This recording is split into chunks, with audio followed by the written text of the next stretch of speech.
Okay, we've reached the golden hour here on USFDons.com, and we're joined once again by USF men's basketball head coach Todd Golden. Coach, appreciate you joining us today. How we doing? Doing great, Benny. How are you? It's we're doing well. We're doing well. Very excited for today's discussion. We covered in the past couple of weeks analytics, building the coaching staff, and now we're going to take more of a deep dive into game action, talk some X's and O's, and some strategy. And something I'm really excited this week. We'll hopefully get into some game footage. But before we get there, want to talk generally with you Sure. about strategy, Coach. It seems like, as someone who's not, I don't know the most ins and outs of basketball, it seems like you've got a plan for offense, defense, maybe some transition schemes. Yeah, how far off am I here? And it's okay to say you're not even in the ballpark. No, absolutely. We one thing that we really try to, focus on with our players heading into games is the preparation piece, and we feel like if we can give these guys everything they need to feel prepared and confident that they're going to go out and play with a lot of freedom, which in my opinion is the best way to do it. So we're pretty calculated. We'll scout a lot heading into these games and try to find some different areas to exploit their game plans, whether it be on the offensive side of the ball or defensive side of the ball. How many different kinds of, I guess, strategic schemes are there? Aggressive, moderate, fall back into half court. What are we looking at here?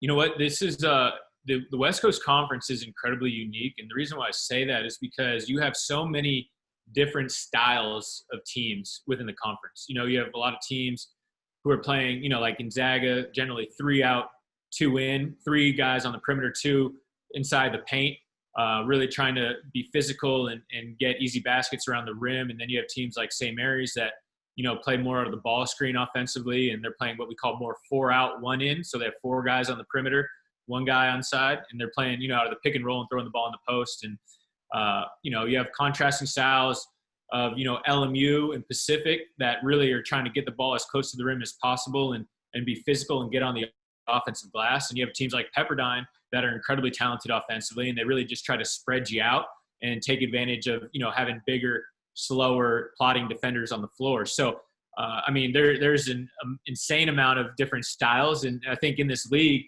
you see about all of them. So it's really important to be able to have a great understanding of what other teams are trying to do. And again, give ourselves and our guys the best, just try to give them the best opportunity to be successful. What kind of philosophies did you play under in college, professionally?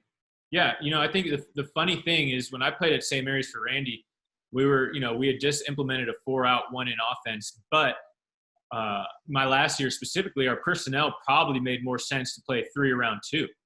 We had one of the best guys I played with at St. Mary's is a guy named Diamond Simpson. He's still playing professionally over in Europe right now. And he was more of a undersized 5-man than he was a perimeter player. But we were playing that 4 out, 1 in scheme. So he was playing out on the perimeter. If we had to do that again, I think we probably would have gone to a more 3 around 2. And that's where, for our group, this past year, we were more 3 around 2. And I think next year, because of our personnel and the fact that we have a really talented backcourt, I think we'll play a little more 4 around 1. But I played within both 4 around 1, 3 around 2. We do some 5 out stuff, depending on who's at the center position. And so we have a pretty good feel of it. I think Kevin does, Hovde does a great job of kind of looking at our personnel and fixing our offense around those guys, as opposed to trying to fit a square peg into a round hole and put guys in positions they're uncomfortable with. Yeah, we've talked about the offense already. How about defensively? What kind of different philosophies are there on the defensive side? Yeah, I think it's you have 2 pretty basic, teams that will either play what you call pressure defense, where they're trying to get up and pressure the ball handler, deny passing lanes, force turnovers. In turn, that'll create tempo to the game, and you'll see more up and down. And then you have other teams that play more of a sagging type man-to-man defense, which could really be, for lack of a better term, considered a zone, depending on how some teams are playing it, where they're more sagging, trying to eliminate penetration, keep guys in front of them, where they're trying to get the teams to shoot tough jump shots over defenders. So you have those 2 kind of main ideologies, and then obviously you can mix in some press defense.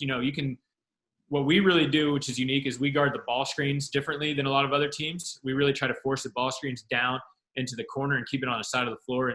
And I think we should be able to go over some clips later where we illustrate that.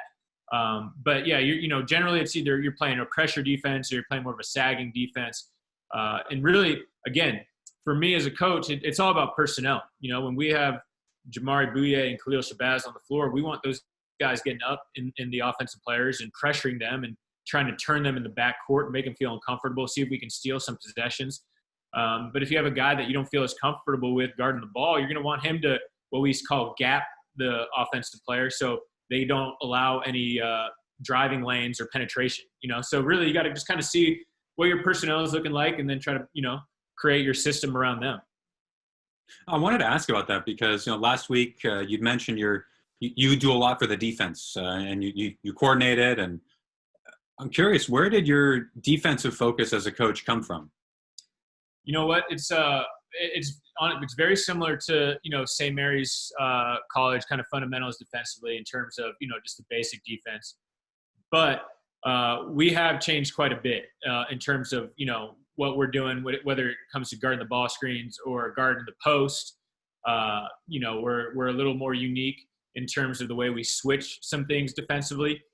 So we have some of the same fundamentals, but Randy, for example, he's going to do what he does, and he's going to do it the same. He's been doing it for about 20 years, whereas we're trying to kind of integrate some different philosophies and different things that we can do. How did you develop your coaching philosophy? So, I tried to look at all of the great coaches that I've been around, whether as a player or, coaching with them, and try to take bits and pieces to kind of mold the best philosophical approach as you possibly can, I guess is the best way you can say it. For example, Bruce Pearl at Auburn, he's really aggressive on the offensive side of the ball, and he's looking to push and transition and be really aggressive and score early in the clock. Whereas Kyle Smith was more half-court offense-oriented. He really wanted to control the game and, be able to dictate when we're taking shots throughout the clock.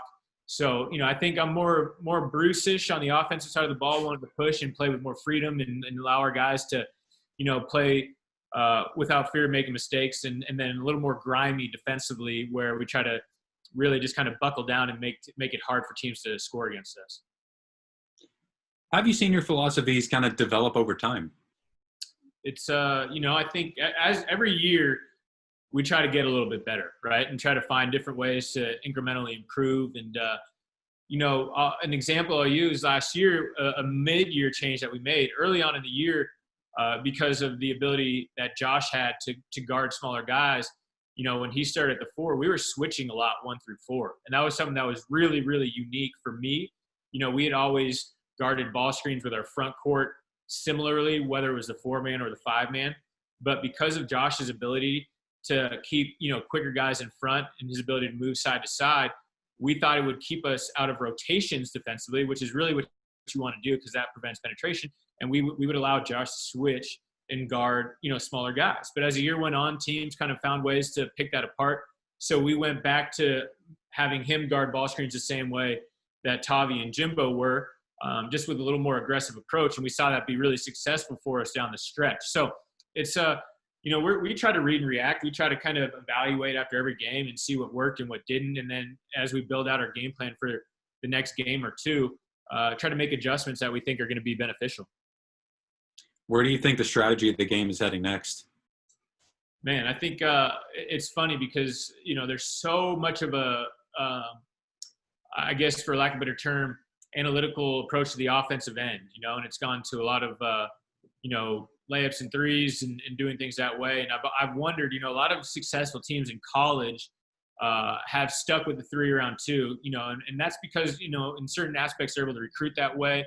For example, Gonzaga, Kentucky, Arizona, they're still playing what we call like big boy ball, where they're really just trying to be physical and ram you around the rim.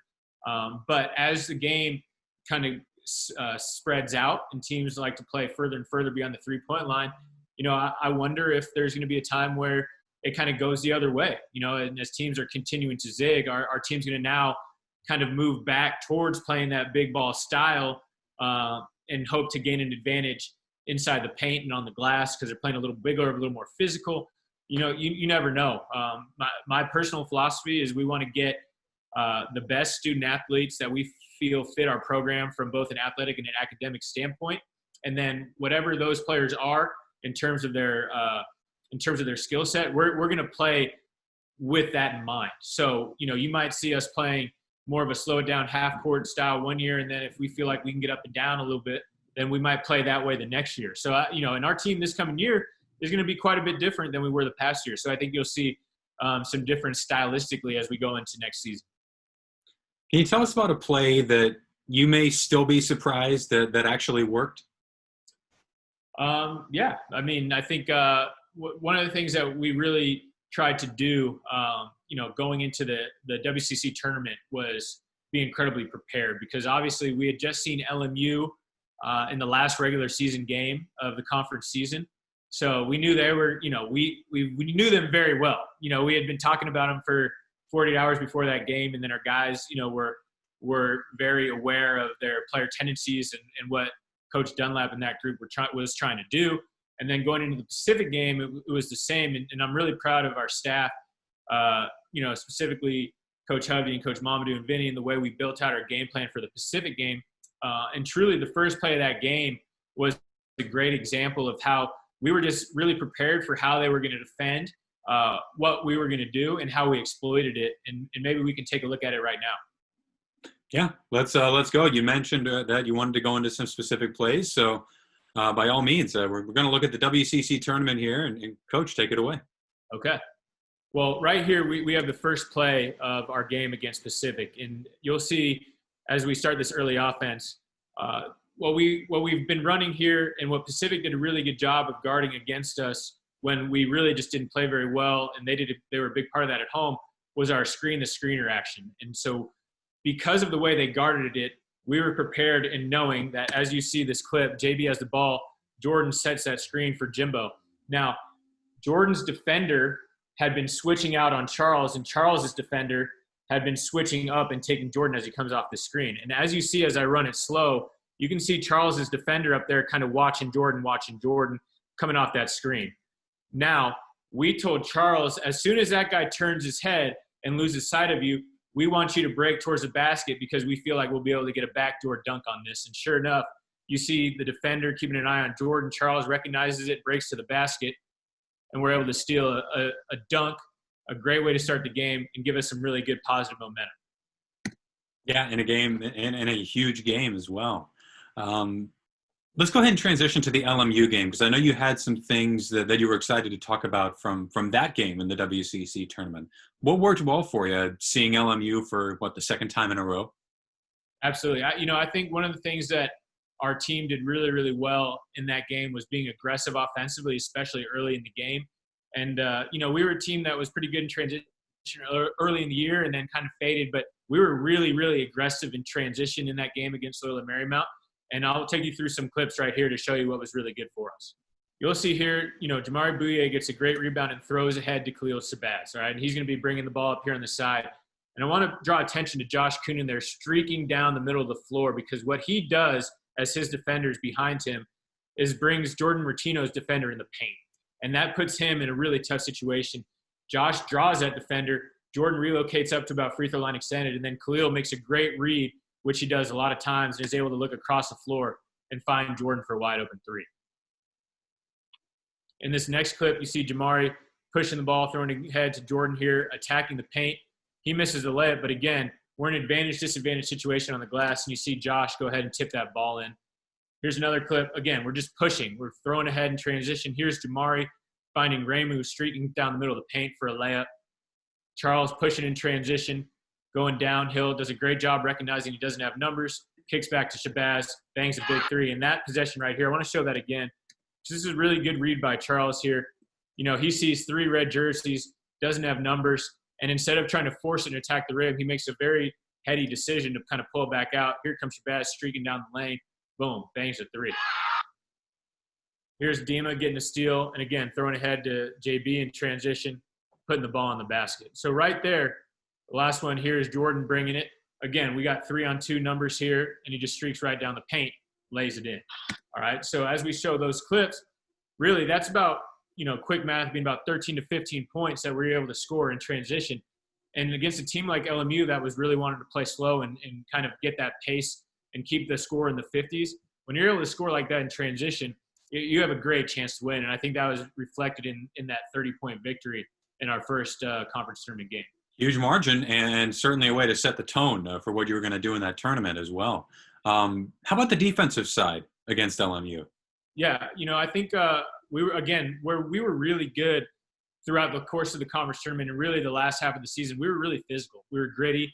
I thought the way we defended, we were willing to take charges. We were willing to give up our body to force tough shots. And, the first play that I'll show from this LMU game, and, a lot of the people that watched us consistently will remember that we pressed quite a bit to create a little bit of tempo and to let Jamari and Khalil we let them loose in the backcourt to bother opposing guards. But this play here on the press is a great illustration of taking the offensive team out of their comfort zone, putting them in a position where somebody that's not comfortable doing something is being asked to make a play, and then Tavi steps up.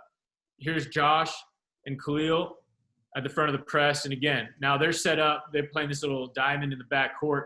They put Jordan Bell in the middle, and again, that's their 5-man. He's a guy that isn't used to running the offense or making plays or decisions with the ball in his hands in this scenario. So they're throwing it back and forth, and then they hit middle on him ahead, and then he just is about ready to go downhill. So Tavi's in a situation now he needs to make a good decision. He slides over, boom, gives up his body, takes a monster charge, and his willingness to make that play, it just inspires the whole team. It gets everybody on the same page in terms of, man, Tavi gave up his body. Now, when I get that opportunity on the next play, I'm going to do that. And you can see by the reaction of our guys jumping off the bench how much just enjoyment they had in seeing Tavi make such a winning play. That's one of those things that doesn't show up on the stat sheet, right? 100%. And when you look at a guy like Tavi, most of what he does doesn't show up on the stat sheet.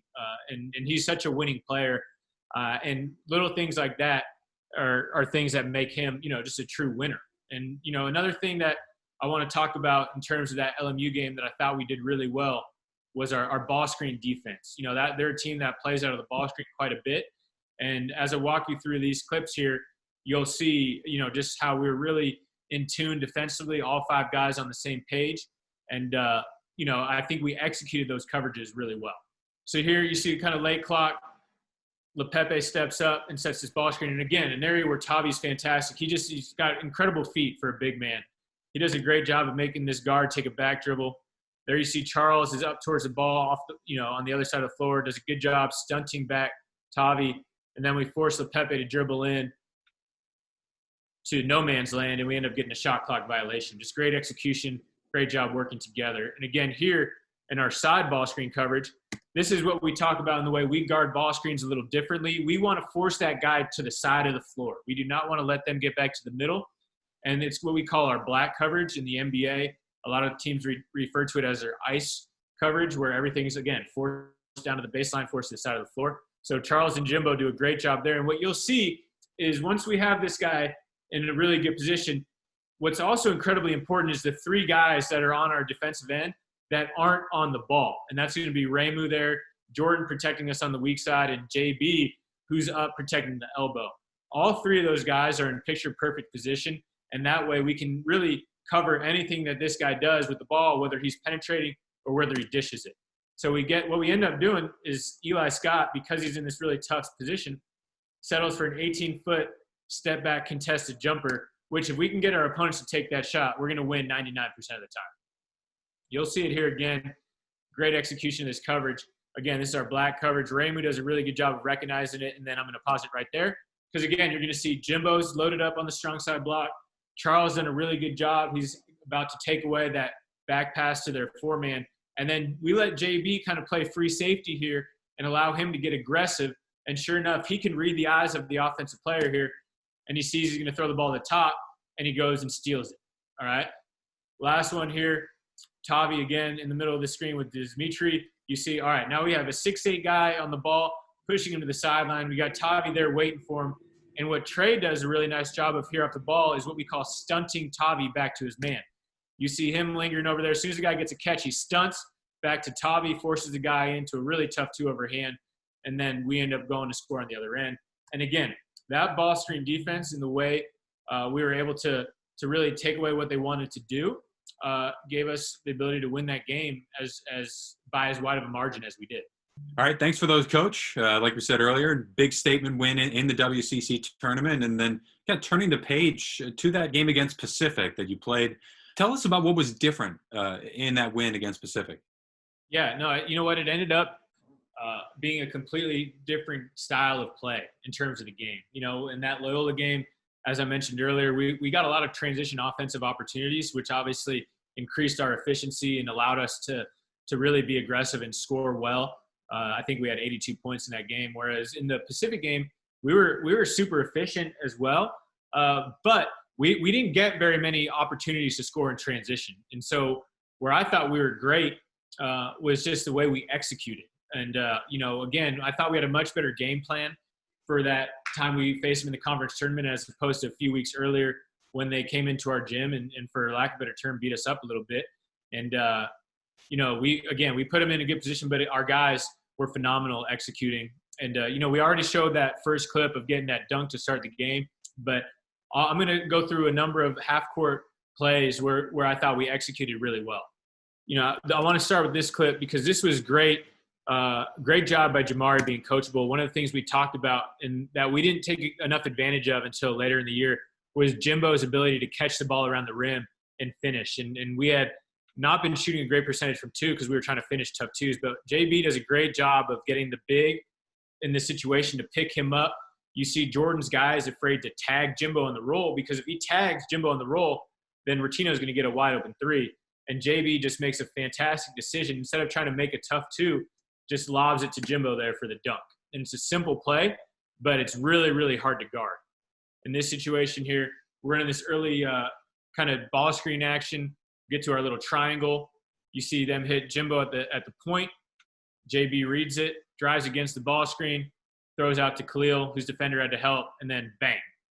All right, just a great wide open three caused by Jamari's penetration. Again, JB seeing Josh kind of dive out of there. Tavi does a great job of recognizing coming high, we call it. And this is a little 5-out set where we have all 5 guys playing on the perimeter. And where Tavi's, again, really special is his ability to pass as a big. Jordan's man tries to switch out on Khalil, but he's just too late. And Tavi's able to put the pass on time, on target. This is another great situation where you see Tavi's basketball IQ. Khalil uses his ball screen to get downhill. He hits Tavi for the pocket pass, and you see Dima's man sink all the way down in the paint to stop Tavi on the roll. And instead of trying to make a tough finish, Tavi recognizes that, sees that Dima's going to be wide open, makes the pass out, wide open shot from one of the best shooters in the league, knocks it down. This is good little action here, getting the ball into Jimbo in the post. We didn't feel like this guy could guard Jimbo very well one-on-one, so we really wanted to hammer it in there to him on the block. Again, great two-man action with Tavi and Khalil. JB attacking downhill, gets it up high off the glass. Again, a good miss, and Jimbo's there to pick it up. And you see this incredible individual move here by Shabazz. I can't take credit for this as coaching. This is what we just call individual talent. Does a great job putting that defender on skates, getting downhill, going to the basket. This is a little bit of a transition opportunity, but it ends up turning into more of a half court. You know, see Jimbo playing back with the same side. Ramu comes high. Great ball reversal. Charles knocks down a three. And before I continue, one thing that I want to just express is we were doing a great job of playing together. You see in a lot of these clips, all 5 guys are touching the ball. It's not sticky. You see the ball moving side to side. You see different guys touching it, attacking, being aggressive. And the reality is when you have all 5 guys playing confident like that, it's going to be really, really hard to guard. Again here, you see them fronting Jimbo on the post. And this is just an incredible recognition by Ramu. So you see when Jordan catches it, Jimbo's guy is full fronting there at the top of the screen. He's not allowing Jordan to get a direct entry feed into Jimbo. So we teach Ramu or Josh or Tavi, who's ever in that 4 spot, to shoot up to the middle of the floor. In this scenario, they really have to guard him because Ramu can really shoot. He gets a tight catch, and Jimbo does a great job turning and sealing his defender to keep him on the high side. Now, all Ramu has to do is get that ball over his defender and get that close enough to the rim where Jimbo can get an easy catch and lay it in, and he puts the pass right on the money. That's an easy 2. Again, you see this little 2-man game. Jordan gets the ball moving side to side, swings it to Charles. This is our triangle action, we call it. Charles uses the ball screen. And again, I thought down the stretch, Charles made a jump. He really started to find these guys and not settle for these tougher shots. And this was a good example of him using Jimbo's screen, recognizing right there that he had Jimbo's defender on a hook, and Jimbo recognizing that he had to be ready for the pass. Charles just drops it over the top, leads for an easy 2. And again, you see these, we're getting a lot of layups here, which is the most efficient way to score. This is probably one of my favorite plays of the year here. This was something that Kevin drew up out of this timeout. And we just call this point, and we call it double backdoor. We call it point because we're trying to hit Tavi at the elbow, and then we're trying to run some action off of that. And we knew that they were going to be really tight attached to Jordan, and they weren't going to want him to get a 3 off. So we took advantage of that and had him go backdoor. So you see him start the offense. He hits Tavi at the point. He's going to go screen for Khalil here at the elbow. We tell Khalil to go backdoor and get out of there, clear out that space. We want Charles sprinting out to the 3-point line as quickly as possible. And you'll see Jordan acts like he's coming back to the ball and then goes backdoor. Tavi puts a perfect pass on time, on target. We end up getting Jordan a layup, and it turns into an and 1. And that was something that was, I mean, that execution was fantastic and ended up being a little bit of a backbreaker. And the last thing I want to talk about in the half court of this game, and I think 3 or 4 of these clips in a row will show that same action that we were talking about from the first play of the game. We were just really trying to take advantage of them switching out on the screener action. So you'll see we move the ball. Dima sets a good cross screen there. His man, Jimbo's man goes over the top. But what it does is Dima's man now is to tag Jimbo. You see number 11 there sitting there with his forearm. He's got to hit Jimbo so he doesn't get an easy post catch. And then Tavi does a good job screening down for Dima. And then he's able to just pull up and hit a nice little jumper in the paint. Same action, all right? Same exact action. We're running the screener, hit JB. We're able to get the ball into Jimbo there. He recognizes, all right, boom. He takes his time. And again, one-on-one, this guy can't guard Jimbo. He's just not big enough. He's not strong enough, all right? We go back to the same action. You see, if it's the old saying, if it's not broken, don't fix it. So we're living with this action here. Again, at this point, we call this play 34 up. And we call it up because we knew that the defender of Jimbo was going to try to beat him high side to the block and try to really front and take away that post catch. So we had Jimbo fake like he was going to use the use the cross screen and then just kind of pop back on that same side. And Jamari is just a fantastic passer. So he's able to throw over the top of his man to the weak side of the rim. And you're not going to get an easier shot than this. All right, last execution of this play here. Again, we're going to that same start. And this time we have Tavi set the cross screen for Jimbo. Hits it. And then, boom, now we have a little guy guarding Tavi, and he's able to get in the paint, draw the foul on trip, and force free throws. So, our guys, again, did a wonderful job executing. And because of that, we were able to really do a good job and take that 15 or 18-point win. All right, thanks for that, Coach. Obviously, that was a huge win, but against a big physical team like Pacific, I'm sure you also did a few things well on defense. Can you highlight some of those for us? Yeah, I think going into the game, I thought we had a really good game plan of we wanted to take away their three-point shooting. They don't shoot a lot of threes, but that's a way that they can really hurt their opponents and separate. And, we wanted to do a good job containing Jaleel Tripp. And the reality was in the first half, he really hurt us individually. And, we were up 5 or 6 at halftime, and I think Tripp had like 22 points or something insane like that. And the conversation that we had at halftime as a coaching staff was, yeah, we need to do a better job on Jaleel Tripp, but, we don't think he's going to go for 44. We think he's going to wear down a little bit. And one of the things that Mamadou suggested at halftime, which I thought was a really good idea, he's like, hey, early in this half, why don't we show him a little zone? And that way, Tripp's not a great three-point shooter. He's a really good attacker off penetration. Maybe that'll take him out of what they want to do. And, they hit a couple threes against it. But what really was fantastic was Tripp didn't score or even get a shot off, I think, until the 10-minute mark in the second half. So it really took the wind out of their sails in terms of Jaleel Tripp hurting us. All right. And, again, where I thought we did a good job, we forced a lot of tough shots. And, again, our guys did a really good job of being on the scouting report. So I'm gonna break down some of those possessions where we forced tough shots and then kind of talk about how we're on the scouting report. So here are a few of these clips in terms of forcing tough shots. And Raymond does a great job giving up his body here. staying between Jaleel Tripp and the basket. And I'll show this clip again because he does, Raymond wasn't the most physical guy, but he was super gritty and super tough. And that was just a great defensive possession. Again, you see us doing a great job of collapsing on Tripp's penetration, knowing that he didn't want to give the ball up. Jordan and Charles, both blocked that shot together. Here in transition, Tavi does a wonderful job of getting between the offensive guy in the basket, forcing him to take a tough runner over him for a miss. And again, JB, Khalil, Jimbo, all converging in the paint, forcing him to take a tough shot. You'll see a very similar play here. And again, once the ball got on the rim, that wasn't the end of it. We had to do an even better job of being physical and keeping them off the glass because Jaleel Tripp is coming downhill. So this first stop isn't enough. Now we need all 5 jerseys to come back and grab it. Over the course of the night, we did that. Last one here, forcing, again, this penetration. Raymond keeps him in front, and we force this guy to take a tough 2 where we end up blocking the shot.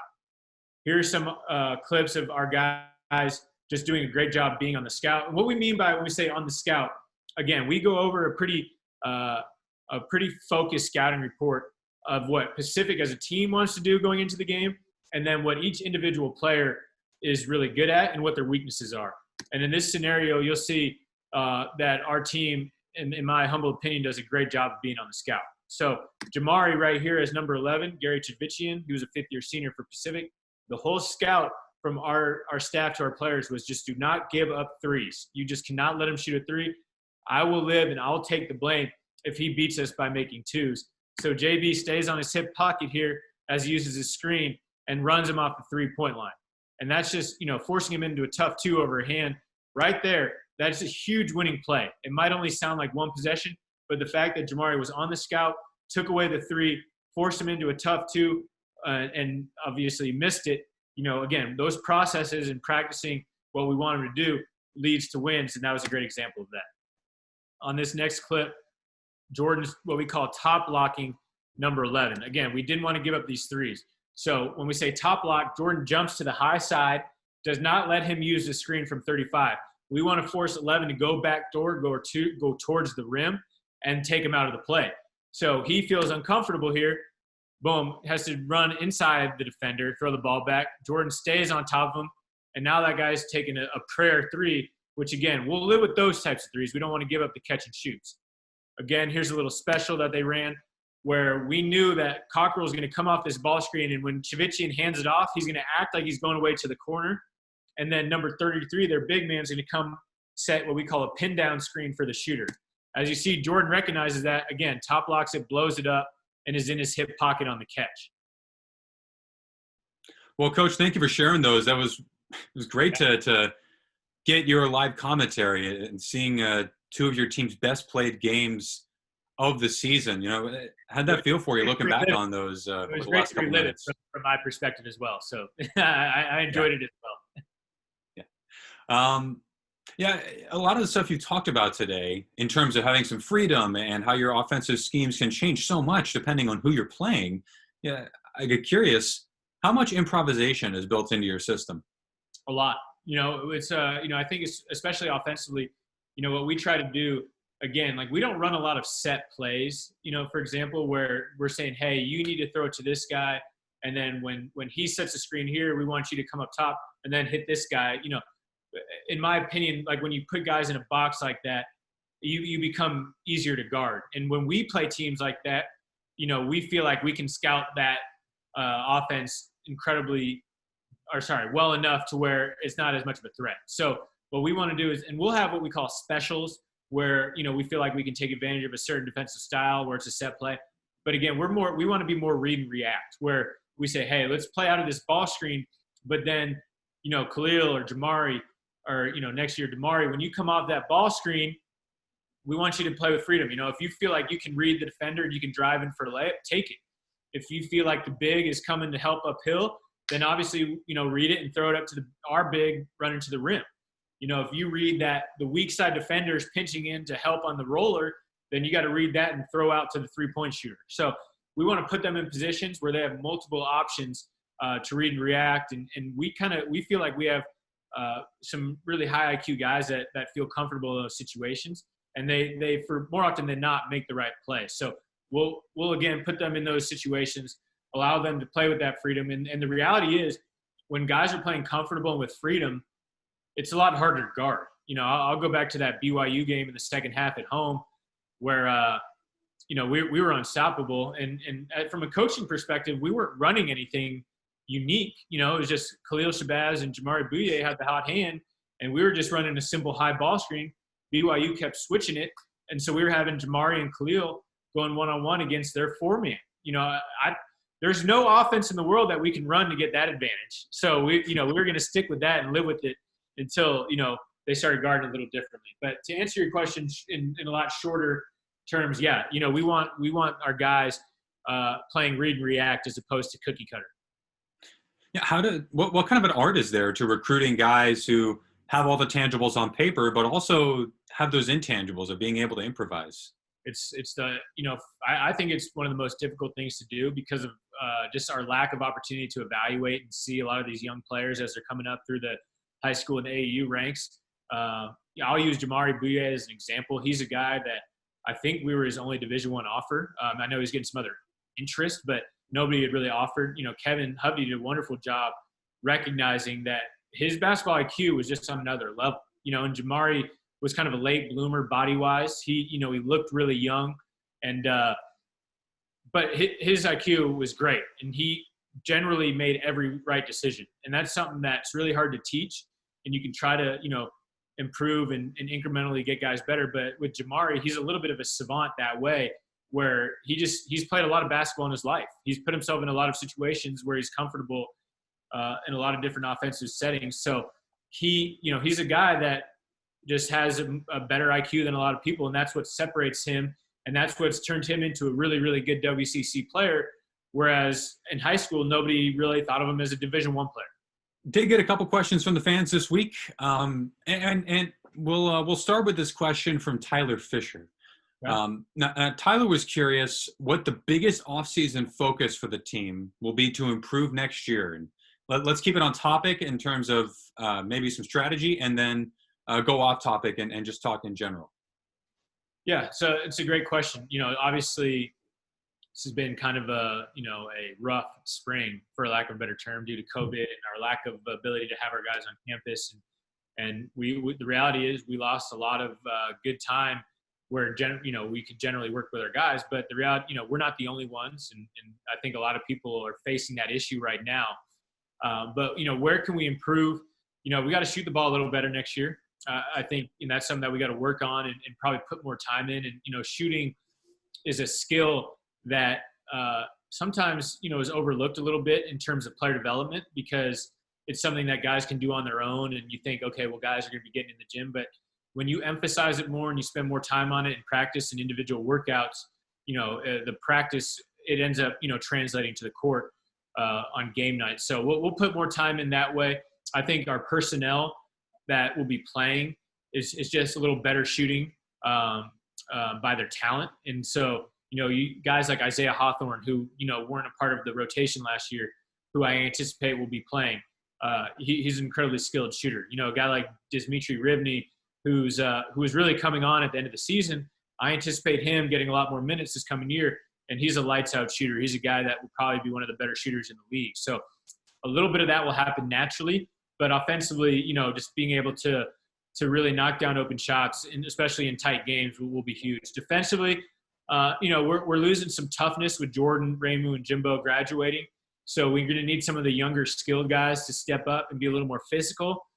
We've been a really good defensive rebounding team these last few years, and that'll be another area. I expect Josh to take a jump. Tavi, Samba Kane, our incoming center from Indian Hills by way of Illinois, will be another guy that we expect to get on the glass and really help us protect the rim. So, I would say shooting and then just continuing to be physical defensively will be areas that are really important for us to take a jump next season. All right, Coach. Well, that's all the time we have for you today. Any last thoughts before we head out?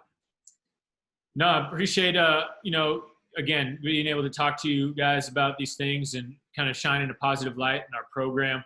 And, I'm really looking forward to the opportunity to get these guys back at some point this summer. And, when we feel like we have a safe and executable plan in place, which I know our administration is working hard on. So thanks a lot, and I look forward to catching up with you guys soon.